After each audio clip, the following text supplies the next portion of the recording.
Alright, what's up y'all, it's LakerFan here. As y'all can see by the title of today's video, we're here to talk about how to get ×2 badge points on all your builds in NBA 2K22 Next Gen. It's going to be some really helpful information to a lot of people out there. It's going to save you a lot of time and save you from wasting a lot of your time too. So, I hope y'all enjoy. If you do, free to drop a like, sub if you're new, turn on the noties.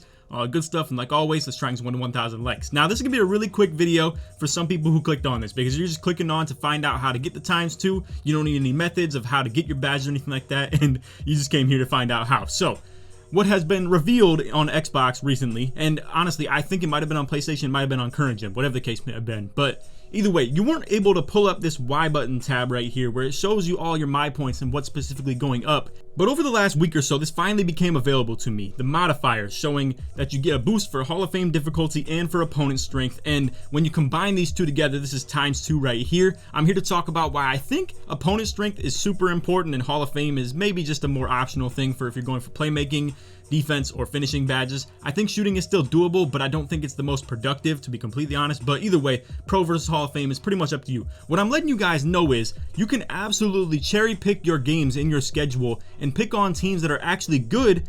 And for instance, what you can do is you can simulate past certain games that you don't want to play. So for instance, I went to the Bucks on this game right here specifically because I wanted to play a good team. I wanted to test the fact that you would get the ×1.5 for playing a good team, and I wanted to try it with the Hall of Fame as well. Now, what I do want to mention is you might want to cherry pick even more specifically, where playing against the Bucks, for me, I was going for shooting badges in this game, and Drew Holiday was on me on ball. We'll go ahead and just show a couple in-game clips right here, but you're gonna see I was struggling a little bit to get these 3-pointers. I was 12 for 23. I was trying to just create stuff off the dribble, stuff like that. Again, Drew Holiday is on-ball defense right here. He's going to be a problem. It's going to be really tough for me to score on him most times, and it's hard for me to get him off me. However, when I do get him off me on the screens, sometimes I might even be calling for the wrong person. As you can see, my man's going for the pluck right there. Hall of Fame is definitely tough, and right there I'm spamming A. Look, I'm not going to lie, very bot moment right there in terms of the clips. But let's just say you're playing a team like the Bucks, and for instance, I called for the screen from Stewart right here, which is being guarded by Brook Lopez. So every time that I get really aggressive off that screen, Brook Lopez is going to switch up to me, and then I'm going to go ahead and try and shoot these step back threes because he's not going to be able to get to me and contest me. So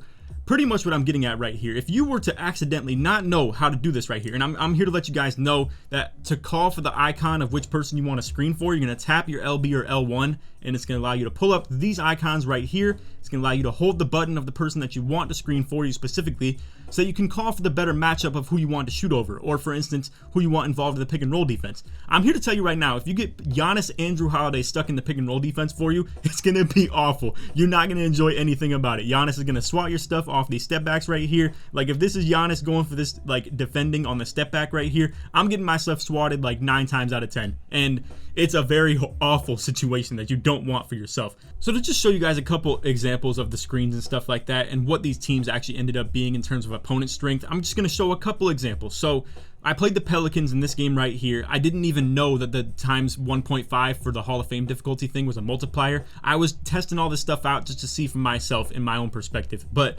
a great team to play against would probably be the Nets. If you're going for offensive things like playmaking and shooting and finishing, I would highly suggest the Nets, whose defense is really, really down bad. However, their opponent strength is going to be really good. Whereas, like I said, the Bucks, super defensive. They got really good defenders from Drew Holiday to DiVincenzo to even Chris Middleton. Giannis is obviously loaded on that stuff too. I mean, the list goes on and on. They're a really good defensive team. Long story short, if you got NBA knowledge, this is going to help you a lot. You're going to be able to pick a lot of the matchups of teams that you actually want to go for and understand which ones are probably rated really highly in 2K. So for instance, the Bulls are actually pretty solid now. They're going to give probably the same level as what the Pelicans gave, if not a little bit more. But either way, you want to avoid really bad teams like the Rockets, even the Pacers you probably want to avoid. The Heat could probably be another 1.25 multiplier. And just to really show you real quick, I'm going to show you what I got for the opponent strength for the Pelicans right here. 1.25 times multiplier. I was playing on Pro, however, so no difficulty bonus pops up right here. And all I'm getting is a 0.25 pretty much bonus to my actual badge points and stuff like that I'm getting in these games.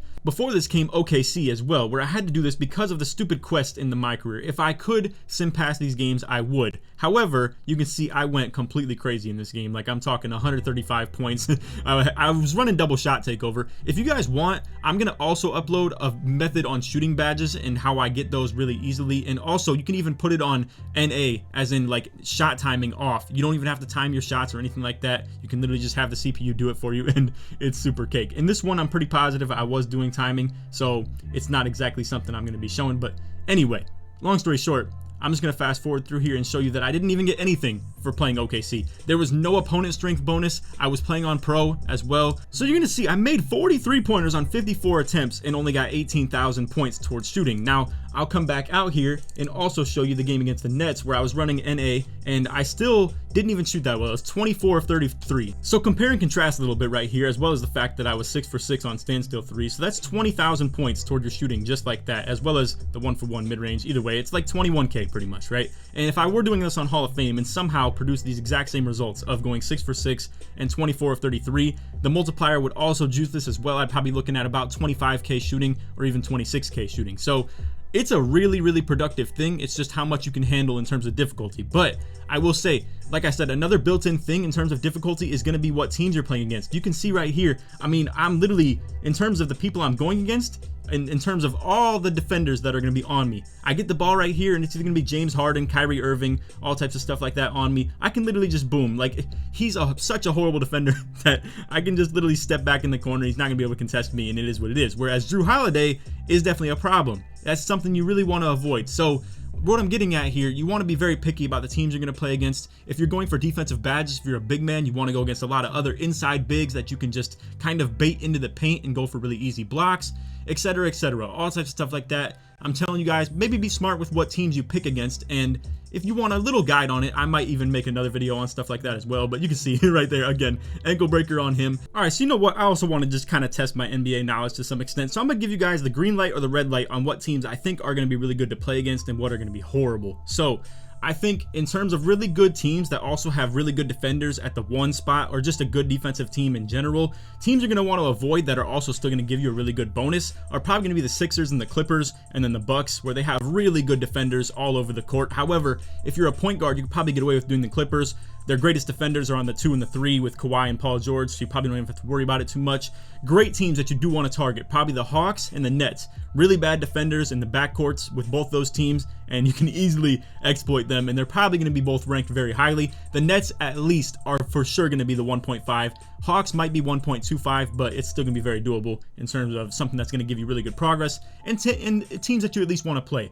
Not every game that you can play is going to be something that's going to be 1.5 times multiplier, unless you're in your second season where you can avoid all the storyline BS and stuff like that. And some games you're going to get caught playing horrible matchups like the Magic, who are a horrible team, but they have great defenders all over the court with Mo Bamba, Jonathan Isaac, all types of stuff like that. It just, the list goes on and on with these guys. Or for instance, the Spurs, who are probably going to be ranked very lowly in terms of giving you a good bonus for your multiplier, but they got DeJounte Murray in the backcourt, who's got crazy defense. Like, I'm talking, he is just through the roof. The Sixers are horrible to play against. You got Ben Simmons, TJ McConnell, Matisse Thybulle, all types of stuff like that. You got Embiid on the backside switching on to you half the time. His lanky self is going to be swatting your stuff on three-pointers. He's going to be crazy for the hedge defense for trying to throw lobs. It's going to be super annoying.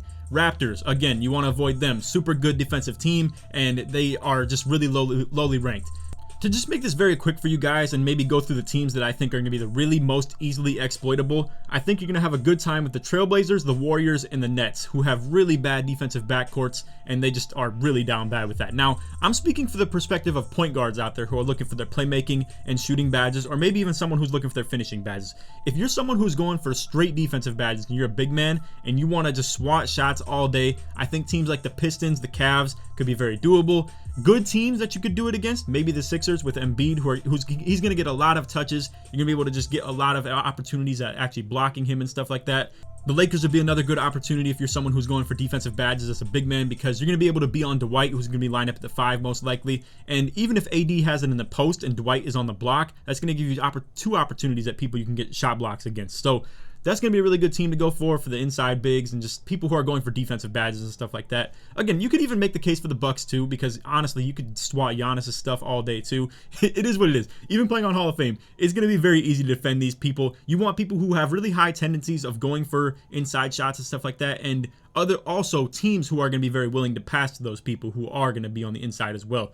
Again, I would maybe suggest if you're going for something like that too, you don't want to play teams like the Nuggets or the Timberwolves, who have guys like Cat and Jokic and stuff like that, who are going to be outside bigs and going to be lingering around the three-point line a lot, and it's going to be annoying for you. You want people who are strictly inside. You're going to be able to actually just bait them in the paint, swat them, stuff like that. The Heat would probably be very doable with that too, with Bam being really undersized, but he's an inside big as well. Ayton with the Suns, he's going to be very likely to be able to get touches like that as well, when you just kind of linger down into the paint and then just bait their stuff and go for the swats.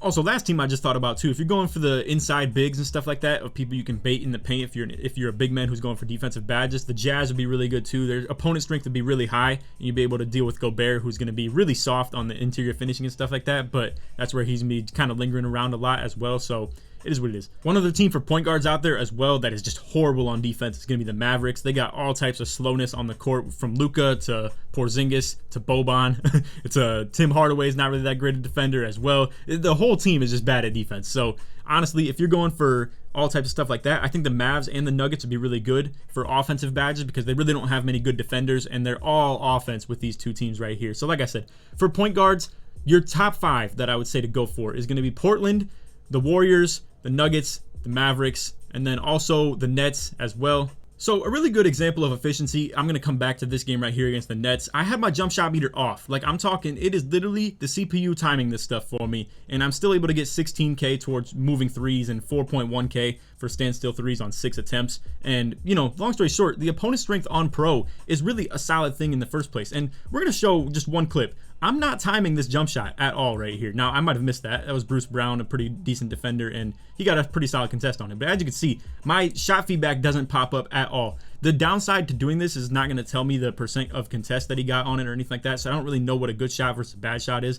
But long story short, I'm coming out here, I'm not even timing my jump shot, and I'm able to literally get like team takeover off this stuff too, where, I mean, we'll just show this clip right here. I'm not timing the jump shot. I'm literally just tapping X, and it's going in for me, and it's as simple as that. I don't have that many badges. I have volume shooter, hot zone hunter on like silver, and then I don't have any mismatch expert. I don't have sniper either while doing this because there's no point in me doing that. I mean, I literally don't have a jump shot meter, so there's no such thing as me getting sniper benefits. But then literally look at this. I'm just coming down the court, holding down on my stick, shots go in. This is so free-flowing, mindless. I don't have to actually pay attention in my career at all. I'm able to literally get 20K or 21K toward my shooting for not even paying attention and just playing on pro and getting the opponent's strength of 1.5 times. Now, this is why I say to do stuff like that. The Nets are a really good team that you could go for as far as like their defense is horrible. They also have a lot of opponent strength. As you can see, the 1.5 times multiplier, pretty positive that is the maximum. But again, perfect matchup for people who are going for specific teams to actually target in terms of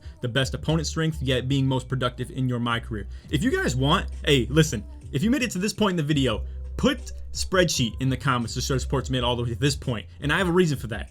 If you guys want, if this video gets to 1,000 likes at any point in time, I will put together a video of explaining to you guys what are the best teams to play against in your my career. Straight up, I will put that together. I'll put together like the top 5 for every play style you're going for, or every style of badge that you're going for. So for instance, finishing, shooting, playmaking, defense, if you're just going for my points in general. If you want a collection of all of those as well, I'll put all that stuff together because I really find this really cool. I like to kind of show off the NBA knowledge to some extent. I know the league really well. I mean, I could list like probably the top 10 people on every roster, to be completely honest with you. So the long story short, I would love to do this for the community, and I would love to kind of put on in terms of helping people get through their my career stuff a lot easier, and also maybe to assess what teams specifically do give the 1.5 times multiplier. I'd have to do a lot more studying with that. I'd have to do a lot of deep diving, but like I said, I'd totally be down for that. And also, I will suggest to you guys too, I think you should totally go for teams that are the 1.25 times multiplier. So for instance,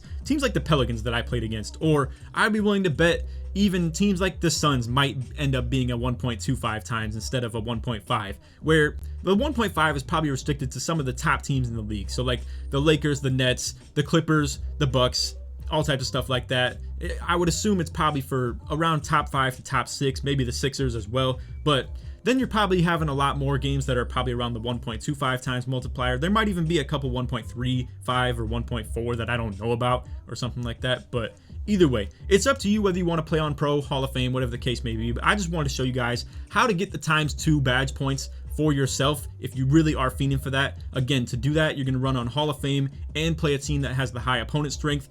Again, if you get to your second season, you don't have any storyline stuff dealing with any of the stuff that's going on in your my career. You're gonna be able to just skip around to whatever game you want to play, and it's as simple as that. No extra BS, no nothing. It's literally just you go to whatever game you want to play, and it's gonna be easy. So Anyway, I hope y'all enjoyed the video. If you did, feel free to drop a like, sub if you're new, turn on them noties, all the good stuff. Like I said, let's try and 1 to 1,000 likes, and when we do, I'll put together that spreadsheet for a video. I'm not sure how that's gonna do for views or anything like that, but it is what it is. I think it's gonna be really cool to put together, and we'll see how it does, and we'll see how the community supports it, and we'll see if other people maybe suggest it to their friends and stuff like that. Who knows? It could have a lot of potential. It could not have potential. One thing I also want to mention too before this video ends is once you've activated team takeover or anything like that, I have extender on as well, but you can see I get a steal right here and a wide open 3-pointer, and I don't really gain much progress for it. As you can see, after you've already popped takeover like two times in a game and you're in the 3rd quarter and stuff like that, you get no progress. So what I'm also going to suggest to you guys, if you're going for shooting and playmaking, is to do your shooting first. You get all types of takeover boost and stuff like that as well, and then in the later part of the game when you're not getting takeover progress and you're maybe throwing more turnovers and stuff like that, then I'm going to suggest that you go for the lobs like this to Diallo, and you know, obviously right there he gets walled off. I go for the corner 3, but either way, I think doing a balance of your badges is a really good idea. I think you should never actually like fully go 100% invested into shooting. The only reason I do it is for videos. I'm trying to show you guys, like for instance, if I do the best shooting badge method, I need to only be shooting 3-pointers. It's unfortunate because that's not what I would naturally do. I would totally be going for a variety of things. You can see I'm wide open in the corner and they're not passing to me, but anyway, that's all the video. I hope y'all enjoyed. Like I said, if you did, feel free to drop a like, sub if you're new, yada yada. If you made it to the very end of this video, put Laker in the comments so it supports me all the way through. Other than that, hope y'all enjoyed. Take it easy, man. Peace.